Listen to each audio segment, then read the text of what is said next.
रोज घर वारा मूंखे चवंदा आहिनि त मोगा तूं सुञो आहे बुखियो आहे का शइ आनींदो कोन्हे खाइण जे लाइ।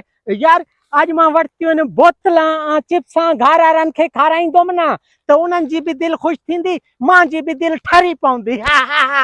हाँ पर्स माण्हू को ज़ाहिर ई कोन्हे लॻे थो त कंहिंजो इहो पर्स किरियो आहे।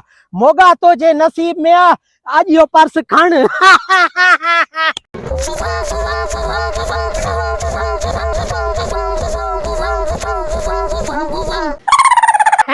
मोगा जेकॾहिं इन पर्स मां खोड़ सॼा पैसा निकिता न त पोइ मुंहिंजी ईद वाह वाह थींदी। ओ मौजा ही मौजा मस्ता ही मस्ता मौजा ही मौजा ओ मस्ता ही मस्ता मौजा मौजा। हेलो दिल्ली परवाने छिका टुड़ा छे जई छक्का टुट रही आई ए इसमें छा आंदो हेडे तक बोतला चिप्स हां कातु आंदी थी ए हां जा तू आने वट खा तू पेरे ये मां कोन केनम कातु ढेर तू खणी आयो जे मां खाई वई रहा। अरे यार ताजो माल हाने तैयार थला छा थियो दी चलो थियो हां बाबा ना ये डेट का तो खत्म हो जे मां तो प्यालो थी वेनम। अरे ना ओए ताजो माल खा सही ना कोन केनम तो डार पे जे में कोन लबदा हिकड़ी अंगूर वाली खेती कोन लबदी तू वर आया एडा सारा माल कणी काडू आंदा थी एतरा। असल में एक सुनसान जा हुई हां उते वनी बैठो मां हां एक गंजो शिकार तो अचे सो बिशार की तरफ ना इन्हीं गंजे हाथ में कोई छापर वगैरह है इनमें कोई माल खई आयो हूंदो सुठो आज इनके तो बेवकूफ बनाया।